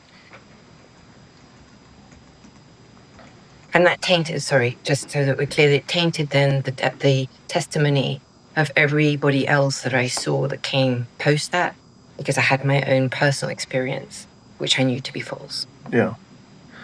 And the reason why I think, and I said to Mr. Marcus that this morning that we were going to talk about this, because when I think about you and the public's perception of Mr. Epstein, the public is left with the view that nobody in the world knows what really happened except for you. Okay. Now you've explained the last day and a half how some of that's just a misperception because you didn't have a key to his house. You weren't around as much as maybe everybody claims you were. Okay. But there still is this perception out there that, oh my gosh, if we could talk to Miss Maxwell, we would know how horrible Mr. Epstein was, or how misperceived he was, whatever the truth is about Mr. Epstein. And the challenge in my mind, I told you I would tell you when I had issues, and the challenge in my mind is that so many women have said that Mr. Epstein sexually assaulted them, whether juveniles or adults, that I don't find it, that's persuasive, right? That happened. Okay, so if that's persuasive, then, and I think it's beyond contestation that he preferred younger women, and it's also beyond, I think, at this point, there were certainly circumstances that underage women. Well, I don't want to say that you agree with me on that. I certainly believe that there were younger age women that were abused by him. Okay. So the layer that I really want to have a frank discussion about is some of these women have said, oh yes, Ms. Maxwell was there, to varying degrees. She saw me there. The door was open when I was there, and then much more egregious, right? That you participated and that you were part of it. And so what I really want you to have an opportunity to say to us is where on the spectrum the truth is, whether it's somewhere in the middle, whether it's one extreme or another extreme. Understanding, in my mind, I'm talking about 1994, 5 to whenever, late 90s, early 2000s. And let me just interrupt. And all I would say is, we're not here to say anything one way or the other about Epstein. I agree with you that the evidence is overwhelming against him, and he's his own person and has to deal with that. But Ghislaine can speak about what she knows, yes, and from her point of view and what she did, and that's what you can talk about, Ghislaine. Okay. So I think it's helpful to put this on the time, on the calendar, because I think without that, we're lost. So I would say we'll go from the beginning. 91, no. 2, no. 3, no. 4, no. 5, no. 6. Now, in that time frame, you have the allegations of Jane, who I dispute. I don't think he met her until she was Let's not talk about Oh individuals. no, I'm just saying. Yeah, I'm Yeah, with but you. there's only so in that time period, I'm only aware of her. I'm aware of a girl who said, but and those I don't know of any others, and if there are other people who are making allegations about it, I'm not actually aware of them. I may have read them but I don't know. So I think in the early 90s period, I think I'm fairly confident, and I can say that at least as characterized, it's just false. It's just it didn't happen as said. Now, did it happen? Did he involve himself? I knew about Jane because I saw her come to the house, but I saw her with her mother. I know that her allegations are that there were orgies, for instance, but the people that she suggests were in her orgies didn't even work for Epstein until 98 or 99. Did he do orgies with those people and her? I don't know anybody who was there who said that they did. I certainly didn't see it, so I can't say that happened. Did she do it with someone else? I don't know. The stories really start, the allegations really begin with, and I think that you have to shift his behavior, such as it was. There was one in California who made an allegation. There was a woman who said that I didn't know about. So I think I would call her the first person. I'd be aware of him using his position to. Sorry to interrupt you, but I just want to. I don't want to have you. I don't think it's helpful for us to have you kind of address each allegation. Okay. I want you to clear your mind and just tell the truth about it. So I'm not saying you're not telling the truth. I'm saying just putting aside what other people have said or what their lawyers have said or what they testified to or, the rumors in the press, push those aside. You were there. And so when you go back to that time period, 92, 93, 99, 2000, 2001, during that time period, what did you see when it comes to young women and massage? All right, so I saw him receive massages. He had regular masseuses in the 90s, people who were standard and who traveled with him, and I saw that. He was living in that Iranian house, and now that I look back, I didn't stay there, but I would go to manage the house. I would see women, models, or people that he would have come to the house. I know that I thought that he was with Eva still at that time. That's what I believed. And then subsequently believed that even though she married him, I actually subsequently believed that the baby that she had was his. Can I interrupt for 1 second? Yeah, of course. Can I just ask some basic top line questions? Yes. Were you ever in a massage room with him and a masseuse? Yes. Okay. When was that? Well, he would come in sometimes and he would say, give her a massage here, or he would grab my, but not often. I mean, he did come in from time to time. Were you ever in a massage room with him with a masseuse that was naked or giving him any sexual favors? I never saw that. Okay. That I remember. Okay. Did you ever did any of the masseuses ever discuss with you giving that they gave sexual favors to Epstein? No. Did you ever see an underage girl go into a massage room with Mr. Epstein? No. If you had seen that, what would you have done? Would you have left? I can't even conceive. I can't even conceive of. I can't imagine what I would have done. All right, I'm sorry. No, that's okay. Okay. Did you ever observe Mr. Epstein masturbating during a massage? Yes. I mean, when I'd seen him on a massage table, I had seen him masturbate. I don't know if there was a masseuse present, but I've seen him on a massage table. Okay. Sorry. Okay. Did you ever see him masturbate with a masseuse, with a naked woman, either giving him a massage or reporting to give him a massage? I don't remember seeing that. Did you give him massages, by the way? I mean, there's a photo of you rubbing his feet, and I think... I've never... I certainly have been in the massage room with him, and I have certainly rubbed his feet and when he would talk, But I was not a masseuse, and I didn't perform massage on him. Did you, over the years, did you pay the masseuses? It was typically not my job, but if there was nobody else, normally, so in Palm Beach, the houseman would give the money, and in New York, he would do that because I wouldn't be in New York when I don't remember ever paying a masseuse in New York. So But it wasn't maybe it wasn't your job No. on a regular basis to pay the masseuse. So if there was a masseuse 7 days a week, it wasn't expected that 7 days a week you would be the one handing them money. Mostly I would not. I'm not saying I never did it because that wouldn't be true, but it was not my job to pay him. I mostly recall he would either pay them himself, he would have money, or the houseman, and I think some of them would have probably received checks. And so just picking up on what Mr. Marcus was just asking you, did you participate in sexual activity with him with a masseuse, like at the same time? No.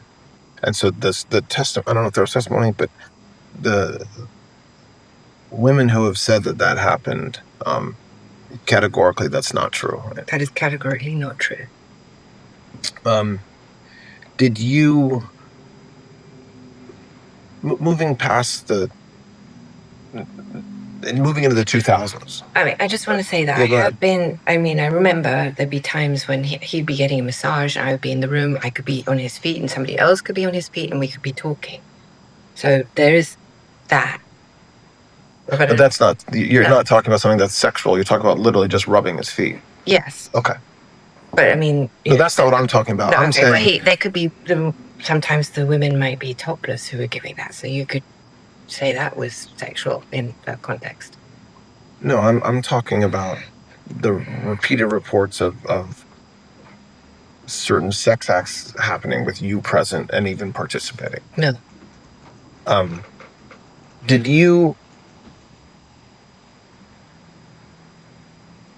in the 2000s time period, so moving a little more recently, when you talked about it yesterday about how your relationship with Mr. Epstein changed and was changing, and you ultimately met somebody else, did you observe any massages or young women giving him massages later on, so after 2000, 2001 time period?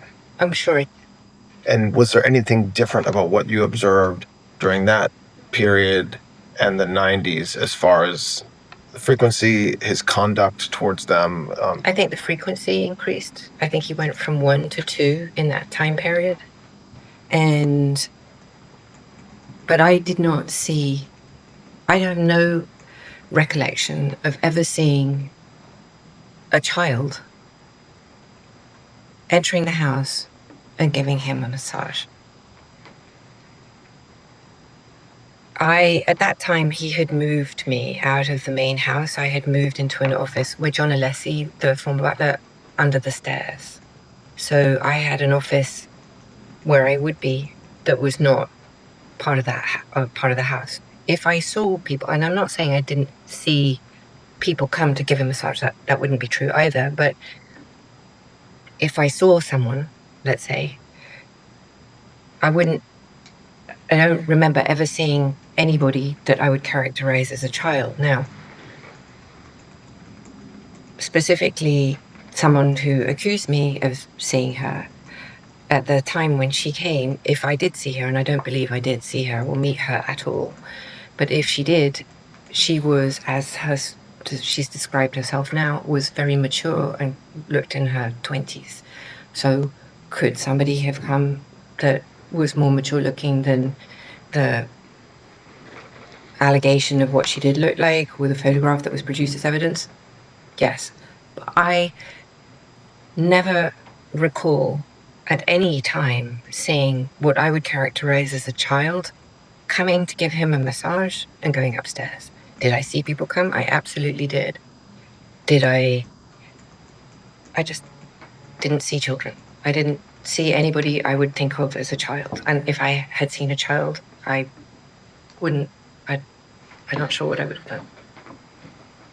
I mean, did you, just talking, like coming out a little bit of just bigger picture, do you, at the time that you were in his life,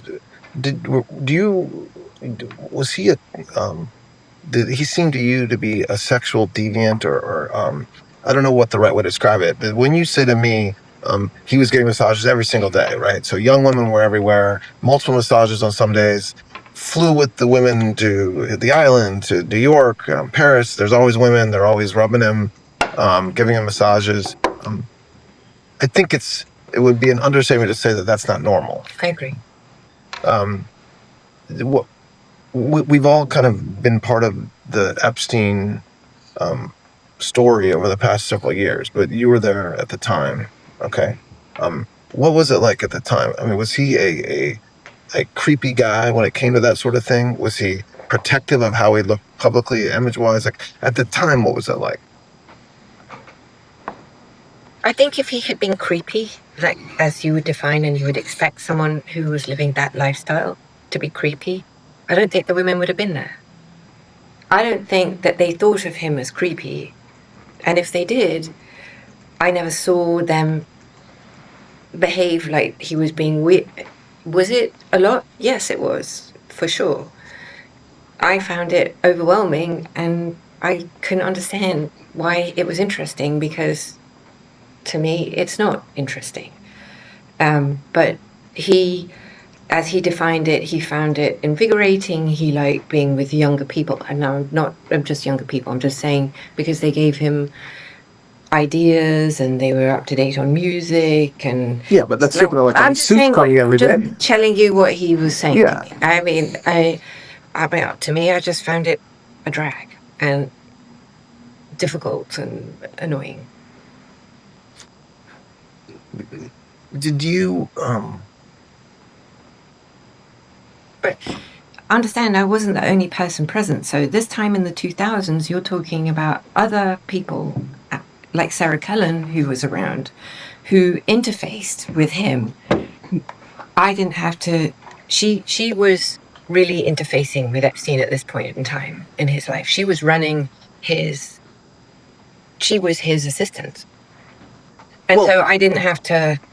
That's a fair point, but move beyond his assistants or the folks that work with him.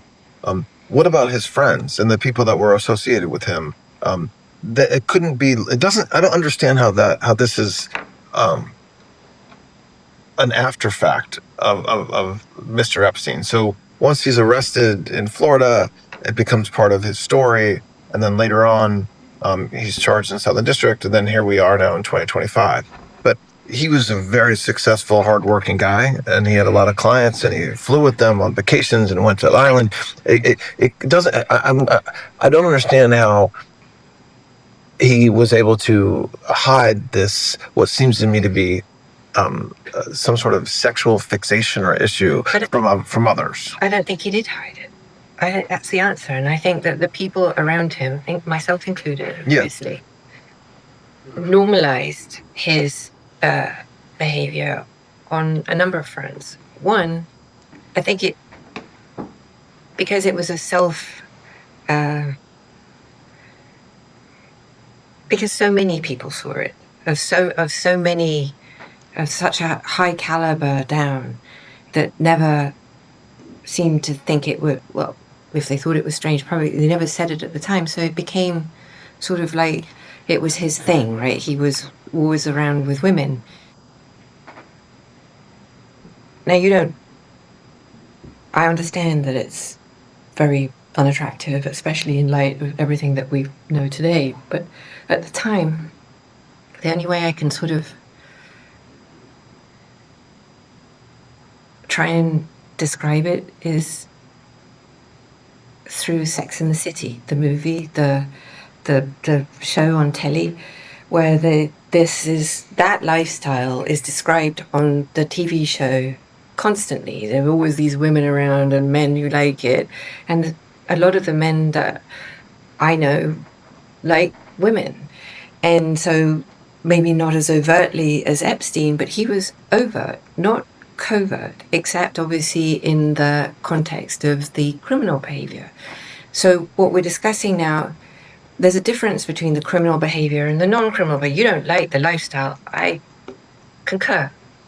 I agree, especially now, and I own my side of that fence, that I was there and that I saw his behavior with women and didn't challenge him or do something. But I don't think back in the 90s or the 2000s, we've had a cultural shift. And the cultural shift, I think, is a very important part of the analysis here. Not because I'm trying to justify this, because I'm not, and I'm not trying to, and I absolutely am not here to do the Poor Me program. So please don't misunderstand this. However, in the 2000s, when this behavior was going down, in the initial blush of the Palm Beach investigation, the women who brought the women who were underage, 17, 16, I believe, if my memory serves, were actually targets of the investigation and could have been charged with prostitution and trafficking, if trafficking was even a law. So you're taking behavior, and I did introduce him to women. I did, but not underage women. I understand that there are allegations. I have read them about myself going to schools. I can categorically tell you that I have never in my life gone to a school to pick up a child. Well, not for this purpose. I mean, like my stepchildren or but okay, sorry. Just No, I understand. okay, thank you. I just want to be clear that I'm not trying to be cute or anything. But I did look for masseuses. I did. I went to spas, and if I met somebody who said she was a masseuse, I did not check their credentials. And of course, if she was attractive, I did introduce her. Yes. If I met friends who were interested, he was constantly asking me to meet new and interesting people. I did do that. At the time, I viewed it as, well, first of all, part of my job, I think, or part of my responsibility, if you were, to introduce, because it wasn't just women. If I met somebody who was interesting, like Mary Gelman, or who I thought he would like, I did that. So it's not exclusively, but he did, and I did do that. So I want to layer on top of what you just said, what we talked about yesterday more, but a little bit today already, which is everybody that was around him besides you, like his friends. So I accept the lifestyle. I've seen the photos, the fact that we're all going to go to the island for a couple days or fly on a private plane and there's beautiful women everywhere. Is there any, I mean, do you, as you sit here today, think that the people around him were also of the same place where they were also getting massages, where there was sex going on during them, or things like that? And I'm obviously asking this because that's what Yes. what everybody has said. And when you just described what it was like, the very next step from that is everybody's going to Vegas for the weekend, and so it seems kind of far-fetched to say that yes, that was his lifestyle, but then when he's taking groups of folks to the island or groups of folks to New Mexico or whatever, that they're all going to church in the morning while he's getting a massage. I hear you. I was there though, and Yeah. and you're talking about very substantial people, and you are extrapolating because the narrative that started in, by the way, not until 2009 is when it really started. So that narrative that was created and then built upon, and it just mushroomed into what basically this is like a Salem witch trial. People gone lost their minds for this thing. I understand that, but the issue is, how do you satisfy a mob who can't understand the lifestyle because it's like P. Diddy in Redux on TV with Clintons and Trump. I mean, it's bananas. And while some of it is real, he did do those things. I'm definitely not disputing that. But this was a man, he didn't even believe he had a real business. I happen to believe he did. Did he grit? I don't know, because I wasn't really in his business. But this is a one man. He's not some. They've made him into this.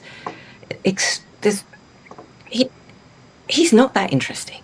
He's a disgusting guy who did terrible things to young kids. You're not going to hear me say what he did to people who are over the age of 18. I'm sorry. I'm not going to go there. That's just not what I'm here to. I mean, okay. But to suggest that Larry Summers or Clinton would suddenly go, oh my gosh, this is like a guy, I'm going to get my body rubbed and have some sex. Yeah, the men that went and had a massage and maybe did something sexual? The men. I wasn't in the room. I cannot tell you if that happened.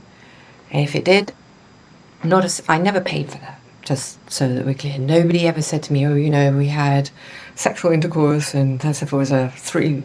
I'll be like, okay, TMI. No, not my business. You want it? It's just not. And I didn't want to know. Maybe there's that. But did I think these guys were coming for that? I really don't.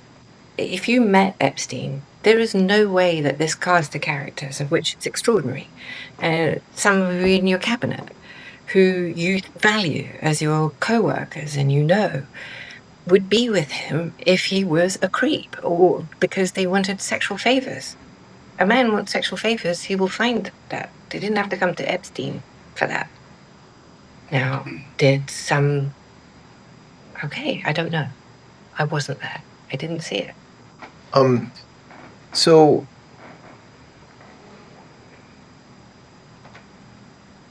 when's the last time you think you were with Mr. Epstein when he got a massage? I want to say 2007. 2007? Yes. And the frequency at that point, so 2007, is that when it was at its peak, would you say? Meaning the number of interactions he was having daily with women and masseuses.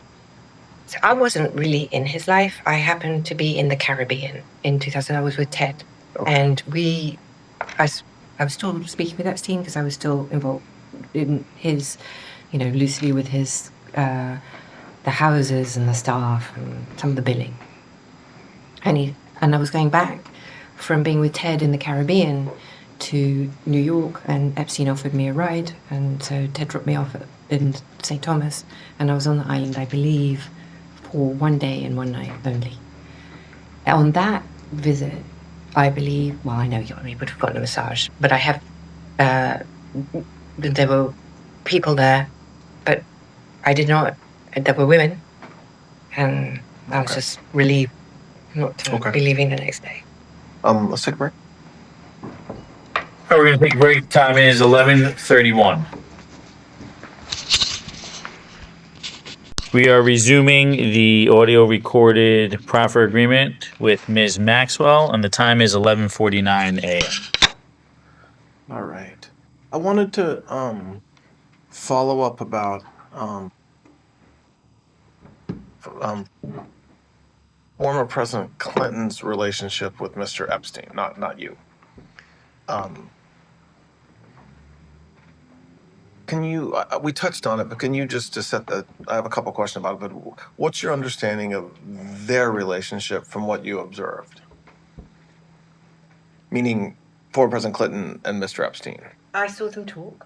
I saw them sit down and have chats about, I don't know, because I wasn't either party or didn't listen. and I know I would characterize, originally anyway, Mr. Epstein's interested in him because obviously the former president. But I never saw him, other than that, I saw them be friendly on the plane, but I don't recollect anyway, ever seeing them in any other context. I don't remember him at his house in New York. Like I said, I don't believe he ever went to the island. I think that was just that was a story that did. Do you know one way or the other whether their relationship continued without you? Like when you kind of moved on past Mr. Epstein? I don't believe so. Why do you say that? You don't believe so? Because I don't think they had a relationship even when I was there. President Clinton liked me. And we got along terribly well. But I never saw that warmth or that warmth, like, or how you want to characterize it, with Mr. Epstein and Mr. So I didn't see that. I didn't see any interest in, I didn't see President Clinton being interested in Epstein. He was just a rich guy with a... When the Southern District of New York case kind of became public and there was a search warrant of Mr. Epstein's house, there was some sort of painting or picture with Mr. Clinton in like a blue dress that had been signed. Do you know where he got that picture or that painting? First I saw it was in the press. So you never observed that in his brownstone? No. I thought it was hideous. What's that again? I thought it was hideous. But you had never, so you don't know, sitting here today, where Mr. Epstein got it, No. or the circumstance in which he got it? No. Do you know of any other gifts or paraphernalia or art or pictures that former President Clinton gave to Mr. Epstein? No. I mean, did he maybe get him a gift? I don't know. I have no knowledge of that. And then, going back to the topic we were talking about before our last break, well, when you said something yesterday at the very beginning of our conversation, that when you first met Mr. Epstein, and you ultimately have sex with him, that he had, I'll use the word erectile dysfunction, but he had issues having sex. That's what he told me. That's what he told you? Yes. Okay. And then over the years, you said sometime in the 90s, you started taking testosterone. Yes. But I don't know if it was in the 90s. I don't remember when he started, but it wasn't, he had patches, testosterone patches. Okay. Dermal. Like on his arm? Yes. Okay. And then he was ridiculous because you shouldn't take more than one, but sometimes he had, like, I'm like, what are you doing? It's like unhealthy. Okay. From what you observed or saw or heard, did he continue to have challenges sexually over the years, or do you think that whatever issue he told you he had was fixed? I think it was a lie. You think he was lying about what? About his erectile dysfunction. Oh, you mean you never? You don't think he ever had any issues? You think he just told you that? That is what I believe today. Yeah. But given, if any of the stories are true, he couldn't have had erectile dysfunction. The thing had a prior pistol, for Christ's sake. Well, that's one of the reasons for my questions. I mean, you're right. I mean, and again, we've talked about this a fair amount, but what did, like, the stories of what masseuses underage and overage have said about him are, you know, and what he liked or what he demanded that they do, whether it's watching him masturbate or pinching his nipples, you know, kind of things that are unusual. Do you believe that? Like, from what you saw and from what you observed, from what you did when your relationship with him, is that true? Well, the bulk of what I read, he did not have sex. So that is consistent with what he told me, actually. And his masturbating, that is also consistent with what I knew myself. And I'm going to use a bad word. Please, you can use whatever word you need. Yes. Blowjob. Okay. He liked blowjobs. Okay. That I did observe. And he didn't seem to have any erectile dysfunction for blowjobs. But sex he didn't have. So when I read the stories about the allegations of sexual rape, I find that challenging because that was not his modus operandi, from my perspective. But when you read about blowjobs, that would be consistent with kind That of would what be you consistent, as would masturbation. Yes. did. You talk to masseuses or women that were either he was in a relationship with or who asked you about working with him. Did you tell them, yes, he likes blowjobs, yes, he'll masturbate in front of you? Like, did you have conversations with any of those, with women, about what Mr. Epstein liked or what would make him happy or things like that? I don't have any memory of telling anybody about that. I think I may have joked, like saying, "Oh my God," like from a Sex and the City scene, that he's, but not. I never instruct. The question you're asking me, sorry, let's just be clear. Did I ever instruct anyone how to pleasure Mr. Epstein? Your question, no. And you said this earlier, but I want to just, you kind of said it on your own. I want to ask the question just so I make sure that there's no confusion. When you, over the years, Sorry, can I just... yeah, of course. Yeah, I just want to say, the idea that I would have to explain to a woman how to satisfy Mr. Epstein is patently absurd, because he clearly was able to explain himself. He didn't need an interlocutor to explain what he liked. He's been doing this, obviously, or this, some version of this story his whole life, and did not require any help from me. Then, so did you ever observe him having sex with a masseuse, regular intercourse, not a blowjob, nothing else, where you either walked in or you were in the room? I never saw Epstein have sex with any person. And so how about oral sex? Did you ever observe a woman giving him oral sex, whether you were in the room or walked in, or I never saw anyone give Epstein a blowjob. No. but you said earlier you did see him masturbating in front of masseuses. I don't know if I said that. I don't know. Okay, sorry. I don't want. Let me ask the question. Sorry. No, that's fair. That's fair. I said I saw him. I'm sure I saw him in what some people could define as sexual contact.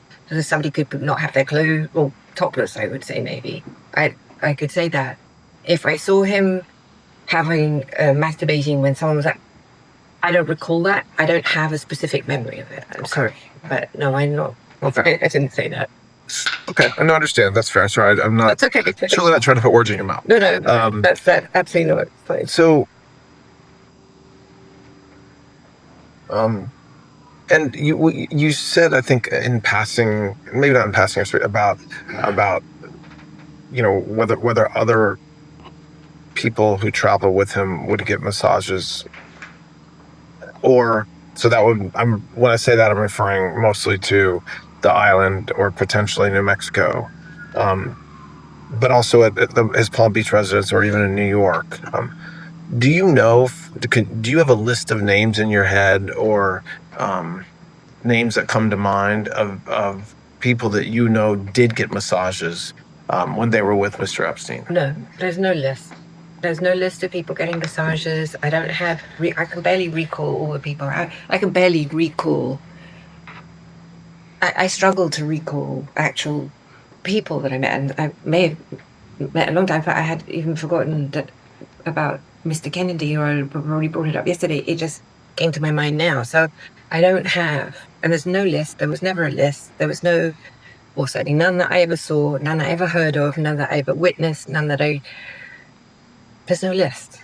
There's never been a list. And you never heard Mr. Epstein talk about such a list? Never. And you never heard Mr. Epstein suggest that he had some sort of control over somebody because of what he knew about what they had done, or had photos of him? I never heard him. No, I never heard him ask questions about that. I never heard him. So I've been present many times with masseuses. Who presumably could or maybe did massage somebody. I'm not saying whether they did. I'm not just in the context. I never heard him ask any question of any masseuse who may have given a massage to a friend who was on the island or in Palm Beach or anywhere else for that, any details about that massage. Like, does he have a funky foot? No, I never heard that. I mean, weird. And I think at one of the breaks today, your lawyer may have showed you something that just came out in the paper, I think this morning or last night, a letter that that is attributed to you, associated with this birthday book from 2003 that we talked about yesterday. Did you see that letter? I did see the letter. Is that, in fact, it just look like your handwriting or something you wrote? So I don't remember the letter. Okay. But it does look like my handwriting, and it does look like my name, and it looks like it could be real, but I have no memory of writing that, and I don't remember it at all.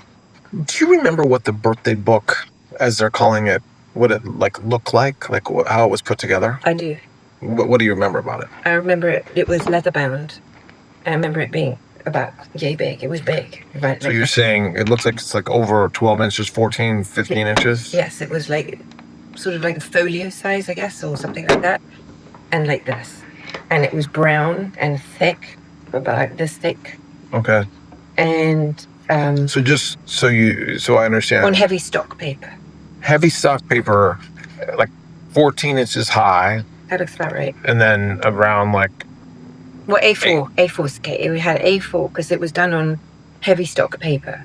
But I can't remember if it was folio size paper or it could have just been A4. Oh, I see. So it could have just been letter size, or it might have been legal size. Yes. Heavy stock paper. Yes. And the folks that submitted letters were given the stock paper, or how were the letters, or did you like glue or something the letters to the stock paper? Every which way. Some were given the paper and they did their own thing. Some would send me some scrap of paper and I would put it on the thing. Some I didn't get because they went straight to Epstein and I was just told to put them in, like I said. And how was it bound? It went to a professional binder who did it like a book that you'd see in the library. So like the glue that keeps a regular book, a novel that you would read together, it was bound that way? I believe so. I don't think it was stitched, but I don't remember. I mean, it was professionally done by a professional bookbinder.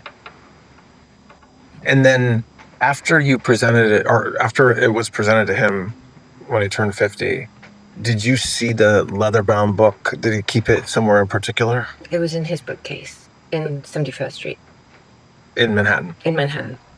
And did you see it over the years until you stopped going to the brownstone? I saw it. I know I did see it because it was right behind his desk. And after I stopped going, I don't know what happened to it. Do you remember being told or knowing where the book is now?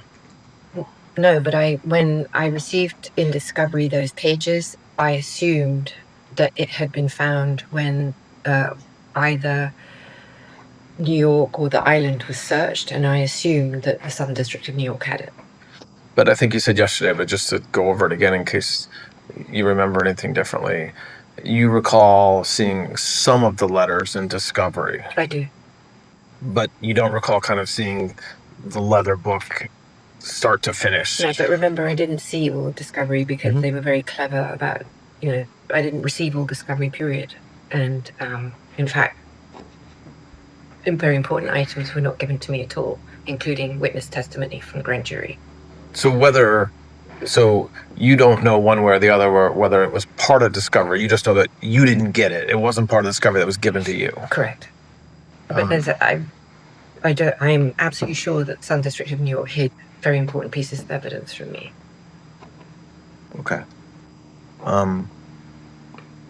And I assumed that they leaked it, because where else would it be? If that's what it is, if it's true. Okay. So I'll